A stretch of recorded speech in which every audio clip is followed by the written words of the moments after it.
नमस्कार। मैं डॉक्टर अशोक त्रिपाठी आपका स्वागत करता हूं अपने channel history culture and research methodology में। मित्रों, आशा है आप स्वस्थ और प्रसन्न होंगे। आज चर्चा का जो विषय है वो है जयशंकर प्रसाद के ऐतिहासिक नाटक चंद्रगुप्त में चरित्र चित्रण। इसके पहले चंद्रगुप्त नाटक पर एक वीडियो मैंने बनाई थी। चंद्रगुप्त नाटक में राष्ट्रीय और सांस्कृतिक चेतना के ऊपर, और आपका बहुत अच्छा रिस्पांस मुझे मिला, मुझे बहुत अच्छा लगा। तो आज का जो टॉपिक है वो है जयशंकर प्रसाद के ऐतिहासिक नाटक चंद्रगुप्त में चरित्र चित्रण।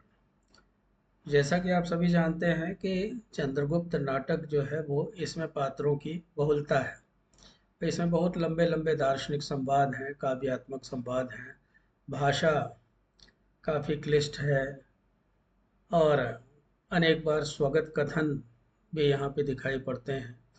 तो इस कारण से बहुत सारे आलोचक चंद्रगुप्त नाटक की आलोचना भी करते हैं, खास करके रंगमंच वगैरह की दृष्टि से जो है वो आलोचना करते हैं और कहते हैं कि इसका अभिनय करना बड़ा कठिन है, लेकिन इसके बावजूद भी वर्षों से इसका सफल अभिनय होता चला आ रहा है। और एक बात और है कि हम ये देखते हैं कई बार कि घटिया दर्जे के नाटक भी रंगमंच पे सफल हो जाते हैं, तो क्या उन्हें नाटकों का आदर्श मान लेना चाहिए?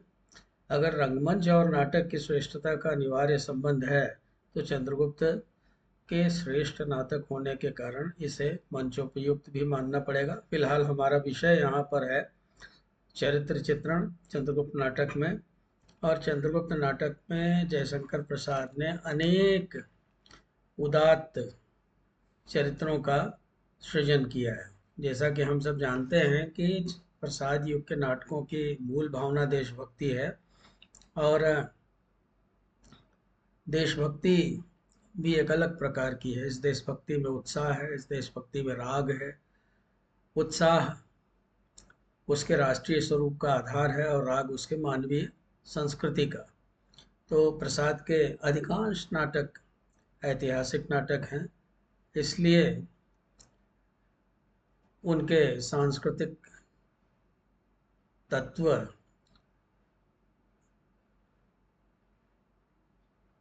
उनके नाटकों में दिखाई पड़ते हैं। तो आइए हम चरित्र चित्रण की बात करें। तो प्रसाद ने अपने नाटक में उन वीर चरित्रों को चित्रित किया है जिन्होंने देश की रक्षा में अपने प्राणों की आहुति दे दी थी। मित्रों, इसके पहले कि हम चर्चा विस्तृत रूप से प्रारंभ करें, आपसे निवेदन है कि आप चैनल को सब्सक्राइब कर लें और वीडियो को लाइक भी करें, अपने दोस्तों के साथ शेयर भी करें।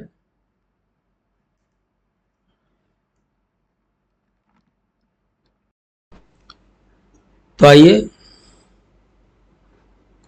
हम देखते हैं कि कौन कौन से प्रमुख पात्र हैं।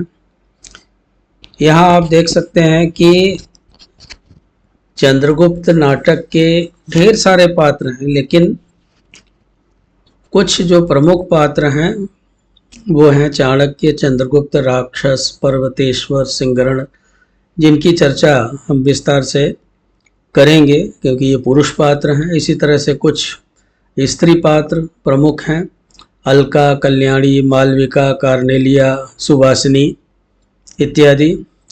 प्रसाद जी के नाटक के पात्रों की बात करें तो हम पाते हैं कि प्रसाद जी ने देश पर अपना सर्वस्व न्यौछावर करने को तत्पर अनेक वीर चरित्रों का सृजन किया है। मित्रों,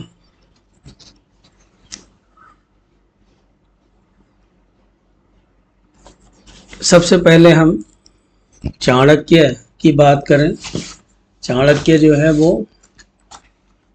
इस नाटक का प्रमुख पात्र है और पूरे नाटक में चाणक्य हमें हर जगह दिखाई देता है और उसके जो संवाद हैं वो बहुत ही प्रभावशाली हैं। तो कुछ आलोचकों का ये कहना था कि चंद्रगुप्त नाटक का जो शीर्षक है वो वास्तव में चाणक्य होता तो अधिक उपयुक्त होता। तो चाणक्य विलक्षण कूटनीतिक प्रतिभा का धनी था और चाणक्य ही चंद्रगुप्त नाटक का नियामक चरित्र है। यदि चंद्रगुप्त इस नाटक का कर्म तंत्र है तो चाणक्य बुद्धि तंत्र है। चंद्रगुप्त जो कुछ भी कर रहा था पूरे नाटक में, उसकी चाबी जो है वो चाणक्य के हाथ में ही थी। चाणक्य उसका गुरु था और अपने गुरु के कथनानुसार वो काम करता था। चाणक्य का चरित्र प्रसाद जी की सर्वोत्तम चारित्र्य सृष्टि माना जा सकता है। चाणक्य मूलतः एक ब्राह्मण है, वह उग्र है, तेजस्वी है, निर्भीक है, निस्वार्थ है और उसका ब्राह्मणत्व तो राष्ट्र की चिंता में निहित है, क्योंकि एक जीव की हत्या करने से भी डरने वाली बौद्ध संस्कृति देश की रक्षा नहीं कर सकती थी। कभी इतिहास में किसी इतिहासकार ने यह कहा था कि कमंडल से देश की रक्षा नहीं हो सकती। ब्राह्मणत्व का एक व्यापक एवं विराट आदर्श चाणक्य के समक्ष है।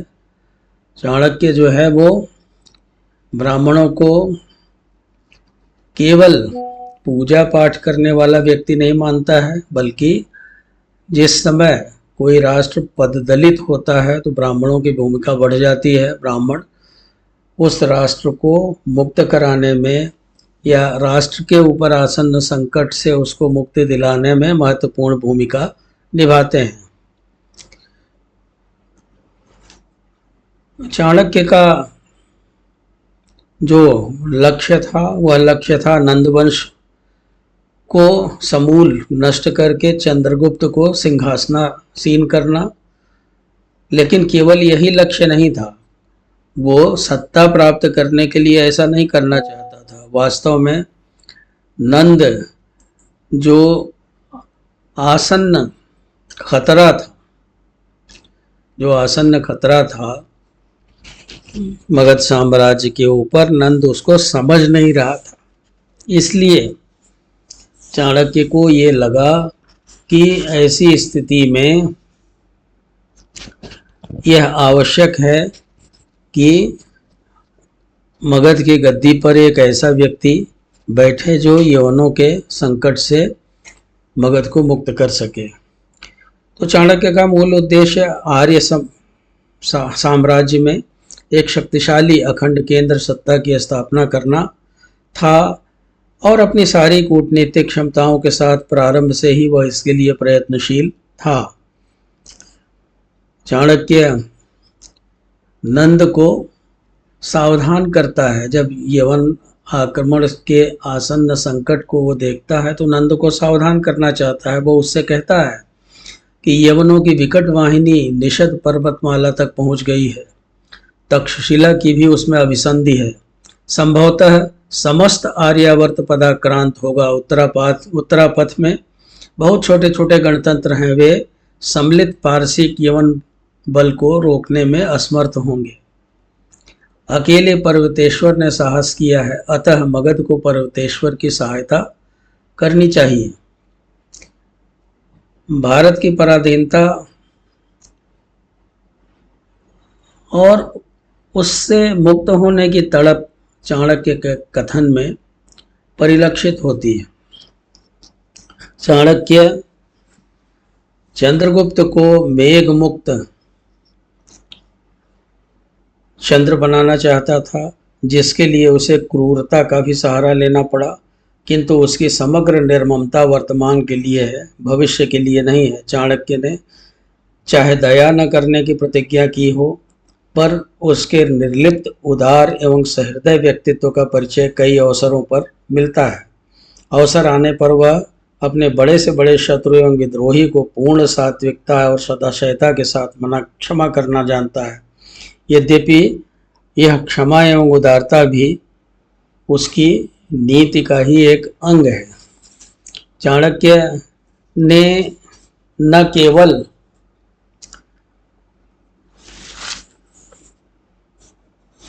नंद को सावधान करना चाहा था, बल्कि चाणक्य आंभिक से भी कहता है कि यवनों के प्रति वो सावधान रहे। जब आंभिक चाणक्य से क्रोध पूर्वक कहता है कि मेरे राज्य में रहकर, मेरे अन्न पर पलकर मेरे विरुद्ध कुचक्रों का सृजन, तब चाणक्य प्रत्युत्तर देते हुए कहता है कि राजकुमार, ब्राह्मण न किसी के राज्य में रहता है, न किसी के अन्न पर पलता है, स्वराज्य में विचरता है और अमृत होकर जीता है। यह तुम्हारा मिथ्या गर्व है। ब्राह्मण सब कुछ सामर्थ्य रखने पर भी स्वेच्छा से इन माया स्तूपों को ठुकरा देता है। प्रकृति के कल्याण के लिए ज्ञान का दान करता है। तो इस तरह से वो बहुत चिंतित होता है। चाणक्य जो है वो ये उसकी चिंता जो है उसके कथन में परिलक्षित होती है। वो ये कहता था है, आप इस कथन को बड़े ध्यान से सुनिए।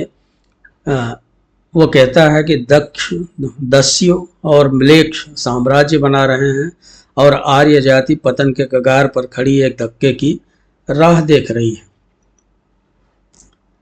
तो चाणक्य अपने प्रबल प्रतिद्वंदी राक्षस की कमजोरियों को भी जानता था और चंद्रगुप्त की भावुकतापूर्ण प्रवृत्तियों को भी जानता था। कार्नेलिया की आंतरिक इच्छा को अच्छी तरह से समझता था और इन कोमल प्रवृत्तियों और रुचियों का प्रयोग अवसर आने पर वो करता है। कहने का मतलब यह है कि चंद्रगुप्त जितने भी पात्र हैं उनके मन की बात चाणक्य अच्छी तरह से समझता था। तो चंद्रगुप्त नाटक में हम ये देखते हैं कि चाणक्य का व्यक्तित्व बहुत प्रभावशाली ढंग से उभर के आया है। चाणक्य के व्यक्तित्व एवं चरित्र में ऐसा दिव्य आलोक दिखाई पड़ता है जिसके प्रखर तेज से चंद्रगुप्त नाटक के अन्य सभी पात्रों की आंखें झप जाती हैं। वह इस नाटक का नायक न होकर भी सर्वोपरि है। प्रसाद ने चाणक्य के रूप में ब्राह्मणत्व का तेज साकार कर दिया है। वह एक कुशल अभिनेता की भांति ही अपनी विलक्षण बुद्धि से सबको चमत्कृत करके नेपथ्य में लौट जाता है। मित्रों, चाणक्य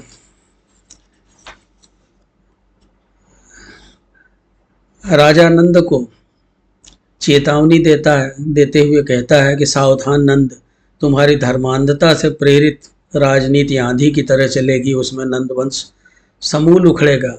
नियति सुंदरी की बाहों में बल पड़ने लग गया है। समय आ गया है कि शूद्र सिंहासन से हटाए जाएं और सच्चे क्षत्रिय मूर्धाभिषिक्त हों। जब नंद क्रोधित होकर प्रतिहारी से चाणक्य की शिखा पकड़कर बाहर करने के लिए कहता है तो चाणक्य रौद्र रूप धारण करके कहता है, खींच ले ब्राह्मण की शिखा, शूद्र के अन्न पर पले हुए कुत्ते। परंतु यह शिखा नंद कुल की काल सर्पिणी है।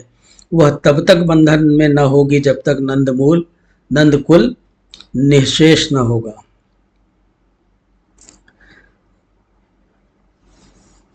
इसी तरह से जब वो बंदी गृह में रहता है और वरुरुचि उसे मनाने के लिए आता है तो चाणक्य कहता है उसको कि भिक्षोपजीवी ब्राह्मण, क्या बौद्धों का संग करते करते तुम्हें अपनी गरिमा का संपूर्ण विस्मरण हो गया? चाटुकारों के समान हाँ में हाँ मिलाकर जीवन की कठिनाइयों से बचकर मुझे भी कुत्ते का पाठ पढ़ाना चाहते हो? भूलो मत, यदि राक्षस देवता हो जाए तो उसका विरोध करने के लिए मुझे ब्राह्मण से दैत्य बनना पड़ेगा, क्योंकि मैं जानता हूं कि वह भी इस कपट रूप होगा। वरुरुचि उससे कहता है ब्राह्मण हो भाई, त्याग और क्षमा के प्रमाण तपोनिधि ब्राह्मण हो। तब चाणक्य कहता है कि त्याग और क्षमा, तप और विद्या, तेज और सम्मान के लिए है। लोहे और सोने के सामने सिर झुकाने के लिए हम लोग ब्राह्मण नहीं बने हैं। हमारी दी हुई विभूति से हम ही को अपमानित किया जाए, ऐसा नहीं हो सकता। कात्यायन, अब केवल पाणिनि से काम न चलेगा, अर्थशास्त्र और दंड नीति की आवश्यकता है। तो इस तरह से मित्रों अनेक संवाद हैं, क्योंकि अगर हमें बहुत सारे चरित्र हैं उनके बारे में भी बात करनी है, फिर भी अनेक ऐसे संवाद आते हैं पूरे नाटक में जहाँ की चाणक्य का चरित्र बहुत ही प्रभावशाली ढंग से उभर के सामने आता है। एक संवाद की चर्चा और करना चाहूँगा मैं। जब व्यासपीठ से चाणक्य संबोधित करता है, जब सिंगरण और चंद्रगुप्त इत्यादि को वो प्रेरित करके एक सम्मिलित सेना बना करके यवनों का आक्रमण करना चाहता है, मगध पे आक्रमण करना चाहता है, तो उस समय वो संबोधित करता है। चूँकि बहुत सारे जो लोग थे, बहुत सारे गणों के लोग जो थे वो आपस में उनमें एकता नहीं थी, तो उनमें एकता उत्पन्न करने के लिए चाणक्य कहता है कि उत्तरापथ के प्रमुख गणतंत्र मालव राष्ट्र की परिषद का मैं अनुग्रहित हूँ।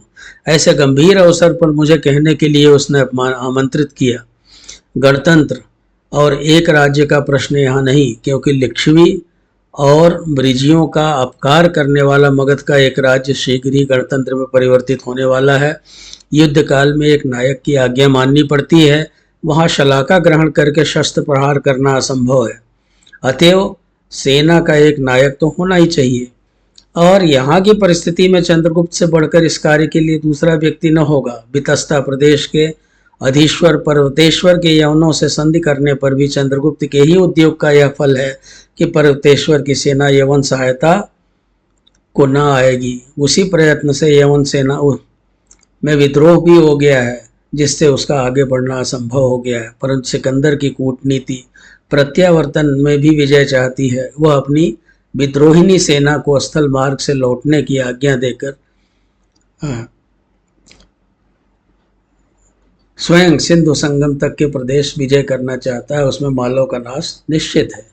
अतएव सेनापतित्व के लिए आप लोग चंद्रगुप्त को ही वर्ण करें तो क्षुद्रकों का सहयोग भी आप लोगों को मिलेगा।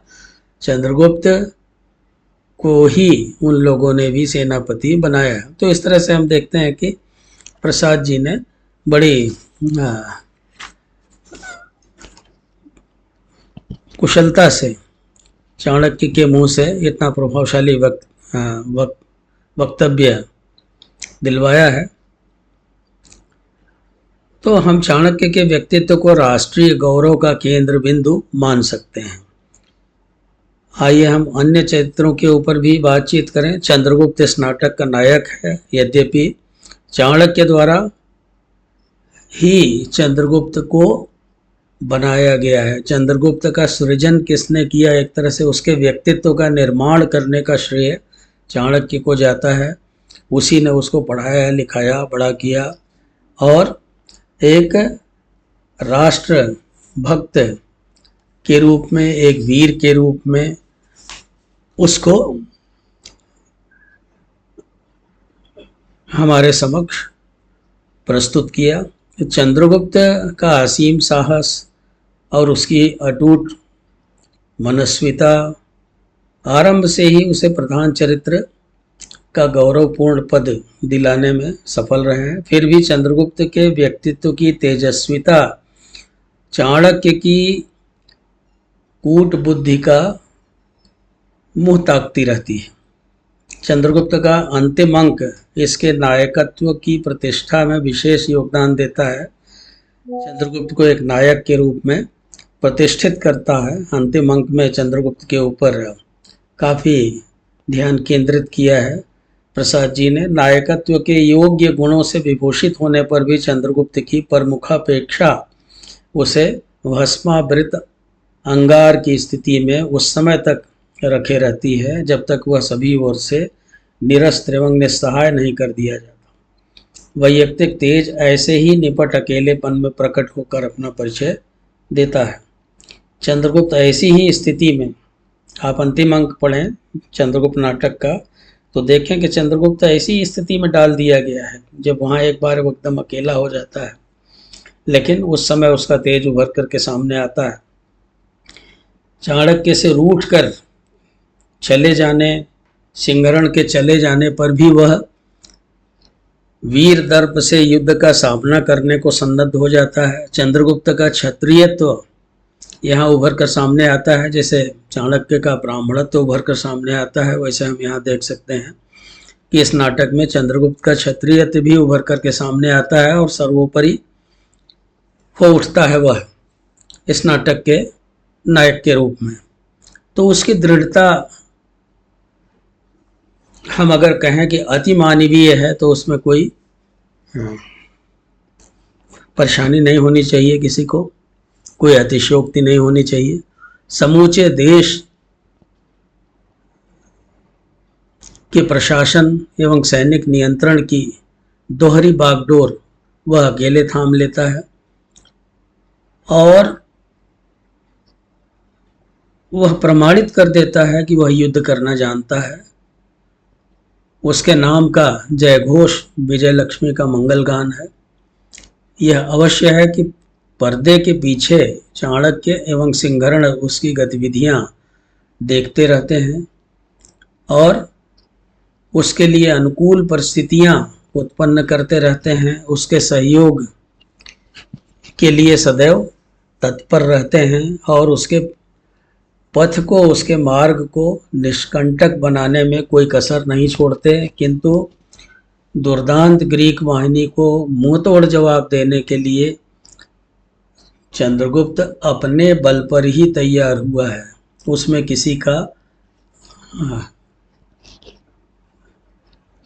किसी को दूसरे को उसका श्रेय नहीं दिया जा सकता। कारण क्या है, देखिए हमें कितना भी बाहर से समर्थन मिले, कितना कुछ भी, लेकिन अगर हमारे अपने अंदर साहस नहीं है, अगर अपने अंदर से हम दृढ़ नहीं हैं, मजबूत नहीं हैं, तो बाहर से कितनी भी सहायता मिले तो कायरों की सहायता करने पर कायर जो है युद्ध नहीं जीत सकते हैं।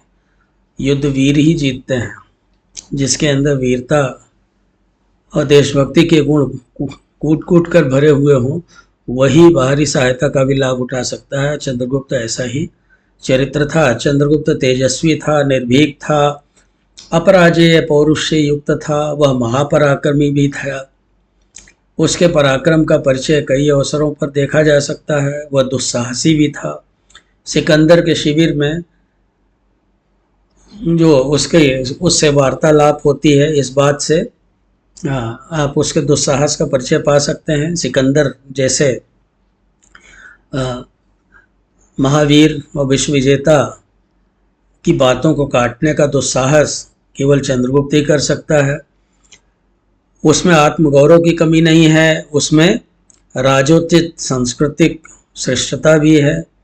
सेल्यूकस के साथ उसने जो व्यवहार किया वो अपने आप में बहुत महत्वपूर्ण है, अभूतपूर्व है। माता पिता एवं आचार्य के प्रति उसके मन में अटूट श्रद्धा है और आदर है। अंतिम अंक में चाणक्य से उसका मनोमालिन्य उसकी राजोचित मर्यादा का ही व्यंजक है, धृष्टता का नहीं। उसकी संगीत प्रियता एवं अविजात्यपूर्ण सहृदयता उसके व्यक्तित्व में, जिसे हम कहते हैं कि उसको और निखार देते हैं। जैसे कहावत है कि उसमें 4 चांद लगा देते हैं। तो चंद्रगुप्त के जीवन में अनेक प्रेमिकाएं आती हैं, कल्याणी, मालविका, कार्नेलिया इत्यादि। चाणक्य की सर्वग्रासी छाया सुकुमार, कल्याणी और मालविका को बलि कर देती हैं। चंद्रगुप्त इन कोमल कलिकाओं का प्रतिदान भी नहीं दे पाता। कार्नेलिया का प्रेम वैयक्तिक हो सकता है, पर चाणक्य के लिए वह एक राजनीतिक अंग है। चंद्रगुप्त के जीवन में उतार चढ़ाव या असफलता नहीं है। इससे कभी कभी उसके चरित्र में आलोचकों को एक रास्ता भी दिखाई देती है। मित्रों, सिंहरण भी जो है वो इस नाटक का एक बड़ा महत्वपूर्ण चरित्र है।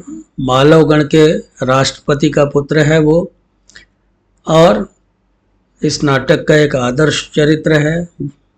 वह भी चंद्रगुप्त की ही भांति वीर है, निर्भीक है। उसमें उदारता और राष्ट्र प्रेम के गुण कूट कूट कर भरे हुए हैं और ये सब उसकी मूलभूत चारित्रिक विशेषताएं हैं।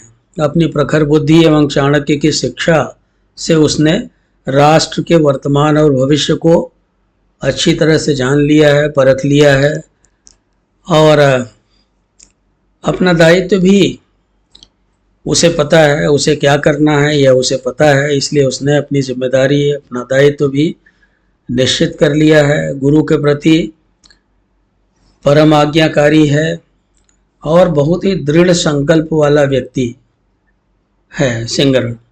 अलका के प्रति वह आकर्षित है, लेकिन अलका के प्रति उसका आकर्षण कभी भी उसके कर्तव्य के मार्ग में बाधा नहीं बनने पाता है, बल्कि सहायक ही सिद्ध होता है। सिंगरण, जैसा कि हमने पहले भी कहा, कि एक महावीर महापराक्रमी है, वह एक रणकुशल योद्धा है और सिकंदर को भी वो पराजित करता है। चंद्रगुप्त का वह अभिन्न मित्र है, उसका अभिन्न सहयोगी है। उसकी वीरोचित दीप्ति कई बार नाटकीय संप्रभुता पर हावी होने लगती है। राक्षस का चरित्र इस नाटक में कुछ विशेष प्रभावशाली नहीं बन पाया है। इस नाटक में उसके विकृत रूप को ही प्रस्तुत किया गया है। अमात्य वक्रनाश के कुल में जन्मा राक्षस यद्यपि विद्वान है, कूटनीतिज्ञ है, वीर है, कला में पारंगत है, परंतु इस नाटक में राक्षस को एक दूसरे रूप में भी दिखाया गया है। उसे सुवासिनी के प्रेमी के रूप में दिखाया गया है और वह आत्मकेंद्रित है, स्वार्थी भी है और विद्वेषी व्यक्ति के रूप में भी हमारे सामने आता है। उसकी दृष्टि में मगध से अधिक महत्व सुवासिनी का है। वह राष्ट्र की अपेक्षा वैयक्तिक कारणों को अधिक महत्व देता है। वह व्यक्तिगत स्वार्थ के लिए सेल्यूकस से जाके मिल जाता है। प्रसाद ने इस कमजोर, चरित्र भ्रष्ट एवं बुद्धिहीन राक्षस को जाने क्यों चाणक्य की प्रतिद्वंदिता में खड़ा किया है। सुवासिनी के प्रति उसकी आसक्ति को और भी, सुवासिनी जो है वो उसे बहुत नीचे गिराती है राक्षस को, क्योंकि सुवासिनी के प्रति वो आसक्त रहता है। यद्यपि चाणक्य की उदात्तता से अंत में वांछित दिशा उन्हें मिल जाती है। अब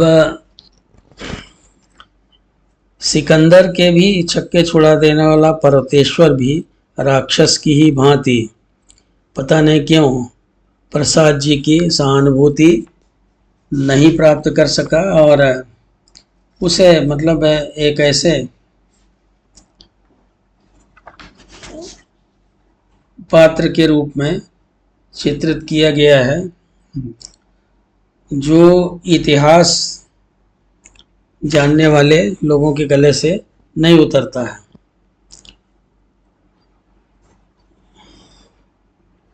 किंतु इसके आगे पर्वतेश्वर का चरित्र हम ये देखते हैं कि प्रारंभ में तो वो इतिहास पुरुष के रूप में सामने आता है, बाद में पता नहीं क्यों उसके चरित्र को पतित कर दिया गया है। वह सिकंदर से संधि कर उसकी सहायता करता है। अलका के ऊपर वह आसक्त है, किंतु अलका को उसे कायर समझती है और पराजित हो जाने के कारण उसका आत्मबल भी क्षीण हो जाता है। अलका से प्रवंचित होकर वह आत्महत्या के लिए उद्यत हो गया था और कल्याणी द्वारा उसकी हत्या कर दी जाती है। तो पर्वतेश्वर जितना वीर है उतना ही दंभी एवं विवेकहीन भी।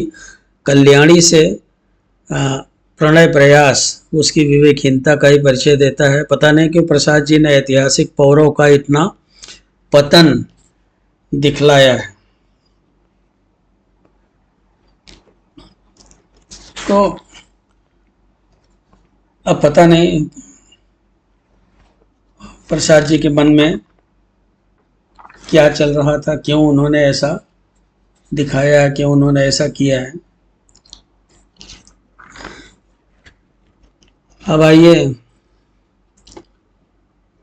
बात करते हैं कुछ और पात्रों की।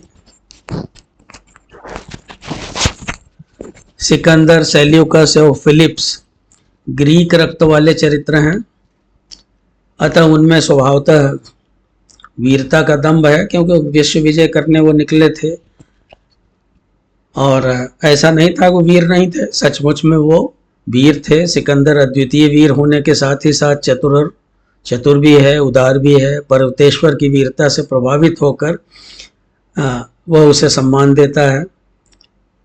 जब पर्वतेश्वर उसके सामने लाया गया था, जैसा कि हम इतिहास में पढ़ते हैं, जब उससे पूछा गया कि तुम्हारे साथ कैसा व्यवहार किया जाए, तो पर्वतेश्वर ने कहा कि जैसा एक दूसरे राजा के साथ किया जाता है, ऐसा इतिहास में मिलता है।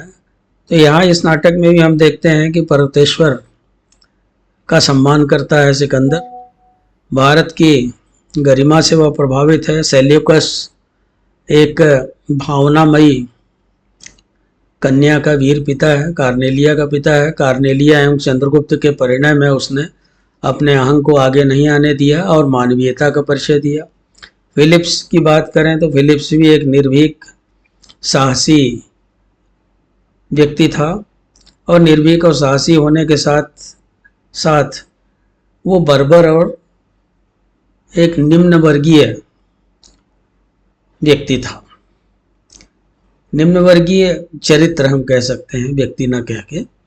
तो कार्नेलिया के प्रति उसका दुराग्रह पूर्ण जो आकर्षण था वो उचित नहीं था। उसकी धृष्टता असह्य थी, और उसे दंड भी मिला। उसमें वीरता थी, अतएव उसे चंद्रगुप्त से द्वंद्व युद्ध में वीरोचित मृत्यु मिली।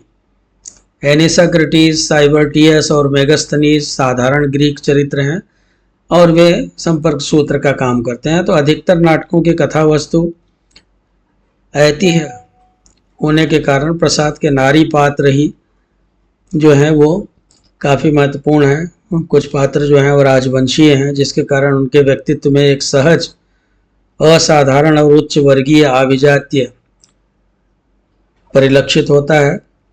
इस नाटक में अलका, कल्याणी एवं कार्नेलिया के व्यक्तित्व ऐसे ही हैं। मित्रों, अलका देश सेवा एवं कर्तव्य निष्ठा में डूबी हुई गांधार देश की बालिका है। वह देशद्रोहियों के प्रति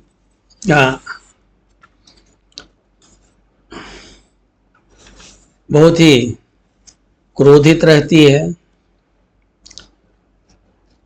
वह उनका विरोध करती है, विदेशी आक्रमणकारियों को बाहर निकालने के लिए सक्रिय रूप से प्रयास करती है। देशोद्धार के लिए वह हर कष्ट उठाने को तैयार है। आवश्यकता के अनुरूप वह स्वांग भी रचती है और तलवार भी उठाती है।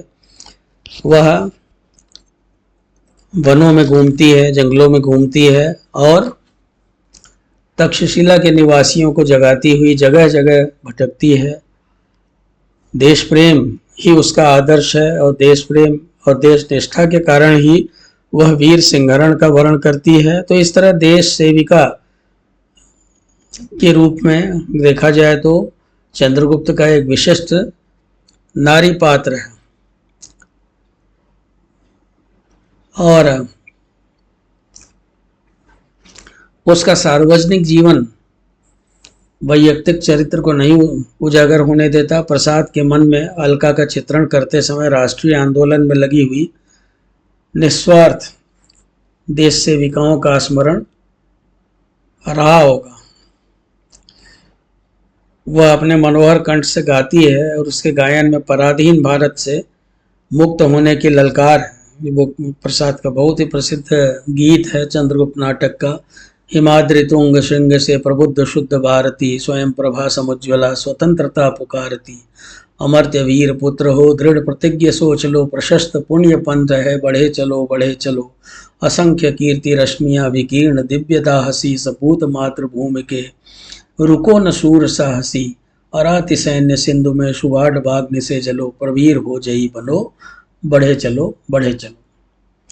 कल्याणी की बात करें हम, कल्याणी मगध की राजकुमारी है। वह प्रसाद के नारी पात्रों में सर्वाधिक अभाग्यवान और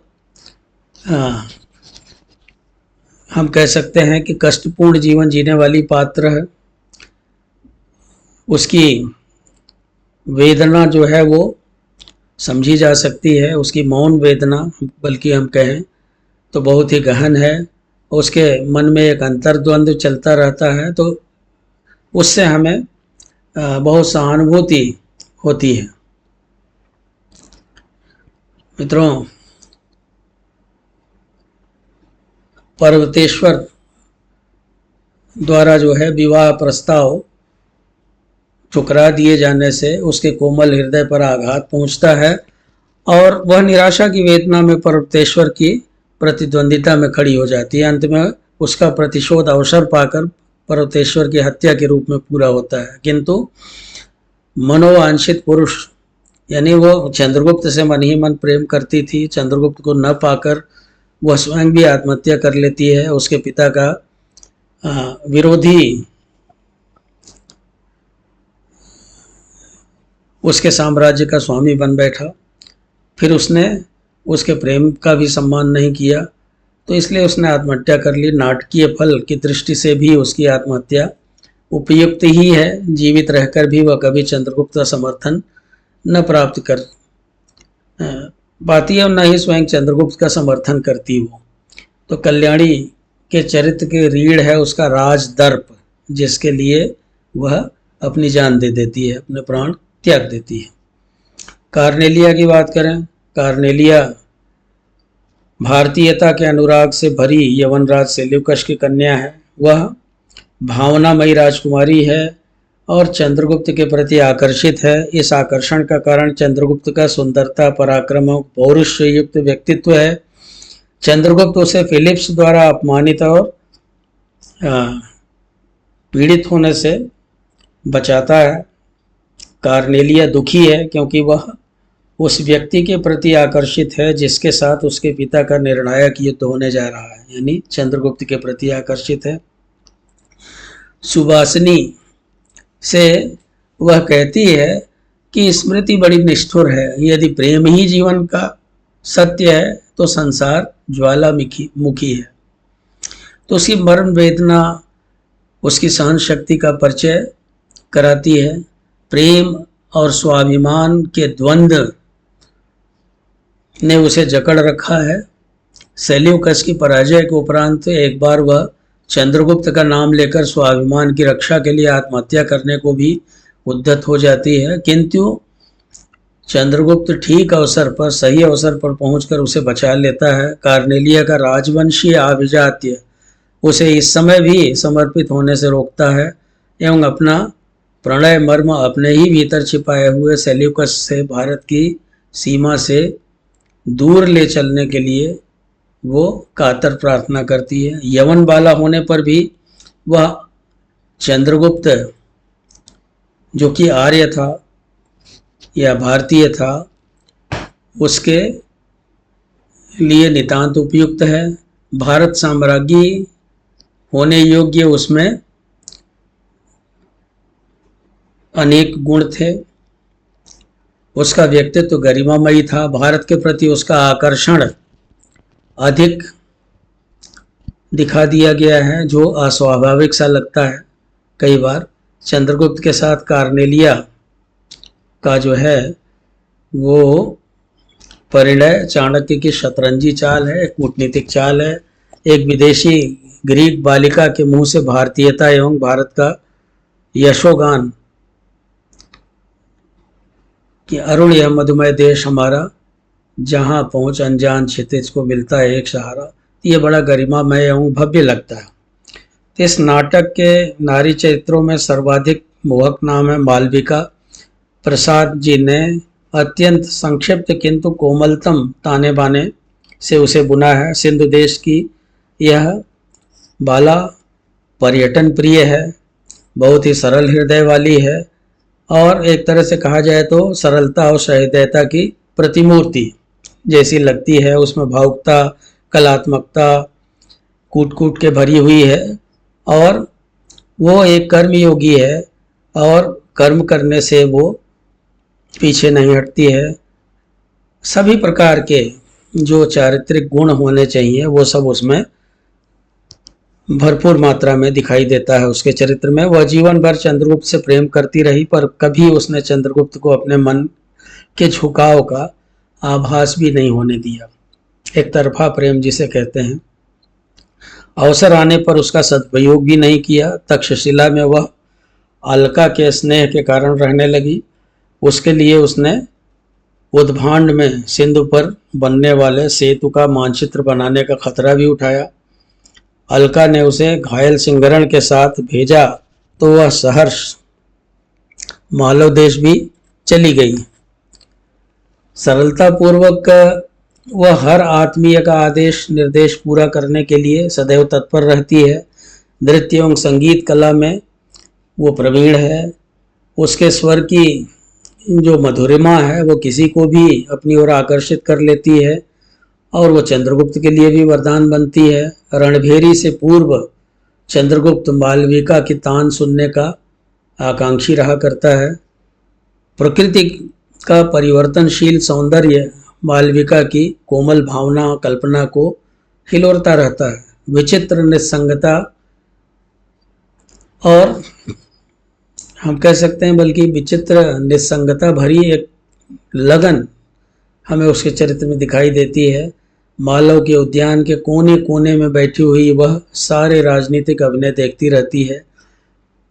वह सेवा भाव से भरपूर है। सेवा शुश्रूषा के कार्य में उसे बहुत ही आत्मिक सुख मिलता है। वो किसी की भी सेवा करती है, चाहे वो घायल सिंगरण की सेवा करने की बात हो, चाहे किसी घायल सैनिक की सेवा करनी हो, कभी भी वो पीछे नहीं हटती थी। चंद्रगुप्त उसकी सरलता और उसके चारित्रिक वैशिष्ट्य के ऊपर सदैव मुग्ध रहता है। कुमार सिंगरण की सहृदयता ने भी मालविका को प्रभावित किया था, किंतु वह उसकी सहज सरल प्रतिक्रिया मात्र थी। मालविका को चंद्रगुप्त के लिए मर मिटने में भी कोई संकोच नहीं रहता। उसको वह हमेशा तत्पर रहती है उसके लिए। वह कर्तव्य एवं प्रणय के अंतर्द्वंद में डूबी हुई थी और अंत में कर्तव्य की ही विजय होती है। उसने स्वयं का उत्सर्ग कर दिया। प्रसाद की चारित्रिक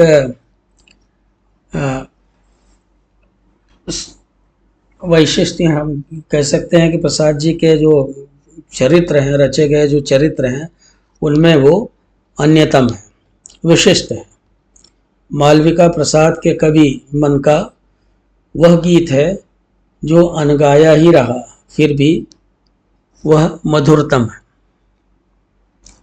सुवासिनी की बात करें हम, शक्टार की कन्या थी वो और अत्यंत सुंदरी थी। अभिनय और विलास की कलाओं में वह प्रवीण है। राज्य कोप के कारण पिता के भूगर्भ में बंदी हो जाने पर वह मगध सम्राट के विलास कानन की रानी बनती है। फिर अभिनयशाला की नर्तकी बन जाती है। उसने जीविका के लिए सभी काम किए, कभी नर्तकी बनी, कभी अभिनेत्री बन गई, कभी दासी बन गई, पर उसने अपने सतीत्व को बचाए रखा। उसने उसका कभी सौदा नहीं किया। वह पुरुष मन को बहुत अच्छी तरह से जानती थी। पुरुष मन की उसे बड़ी अच्छी परख थी। उसकी गहरी यथार्थ दृष्टि यह भली भांति जानती है कि राक्षस उसके रूप गुण का सच्चा ग्राहक है, परंतु यदि विवाह के बिना अन्य किसी भी प्रकार से वह उसकी हो जाती तो वह अधिक सुखी होता। चाणक्य के प्रति उसका अनुराग धीरे धीरे श्रद्धा का रूप धारण कर लेता है। एक बार पाषाण हृदय चाणक्य उसके प्रति दुर्बल होने लगता है, किंतु वह उसे संभाल कर संयत कर देती है। सुवासिनी की अभिनय कला नाट्य वस्तु के फलोदय में भी योग देती है। कार्नेलिया के हृदय में पड़े हुए प्रणय बीज को अंकुरित करने में सुवासिनी ने महत्वपूर्ण भूमिका निभाई। इसी प्रसंग में सुवासिनी के कवित्व एवं लालित्य का परिचय भी मिलता है। कार्नेलिया से बात करते हुए प्रेम के संबंध में उसकी उक्तियां श्रेष्ठ काव्य गुण और भावनात्मक लालित्य से संपन्न है। मित्रों, स्त्री का परिचय देते हुए सुभाषिनी कार्नेलिया से कहती है कि धनियों के प्रमोद का कटा छटा हुआ शोभा वृक्ष, कोई डाली उल्लास से आगे बढ़ी कुतर दी गई, माली के मन से संवरे हुए गोल मटोल से खड़े रहो। तो इस तरह से ये पंक्तियां अपने आप में ही बहुत कुछ कह देती हैं। तभी हमने कहा कि वो पुरुष मन की बहुत अच्छी पारखी थी।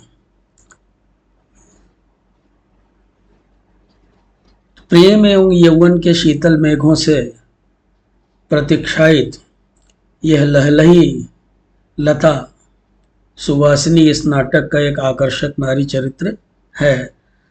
तो मित्रों, इस प्रकार से हम देखते हैं कि चारित्रिक दृष्टि से प्रसाद जी का नाटक चंद्रगुप्त एक उत्तम कृति है। यद्यपि इसमें बहुत सारे और भी चरित्र हैं जिनके ऊपर छोटे से वीडियो में चर्चा कर पाना संभव नहीं है, फिर भी हमने जो भी महत्वपूर्ण चरित्र थे उनको हमने समेटने की कोशिश की। तो मित्रों, यदि आपको वीडियो पसंद आया हो तो आप चैनल को सब्सक्राइब करें, वीडियो को लाइक करें, अपने दोस्तों के साथ शेयर करें, और आप एक बटन ही तो आपको दबाना है, आप सब्सक्राइब कर लेंगे तो हमारा भी हौसला बढ़ेगा। हम नई नई वीडियो लेके आपके सामने आते रहेंगे। नमस्कार, और वीडियो देखने के लिए बहुत बहुत धन्यवाद। फिर मिलते हैं जल्दी ही किसी नए टॉपिक के साथ।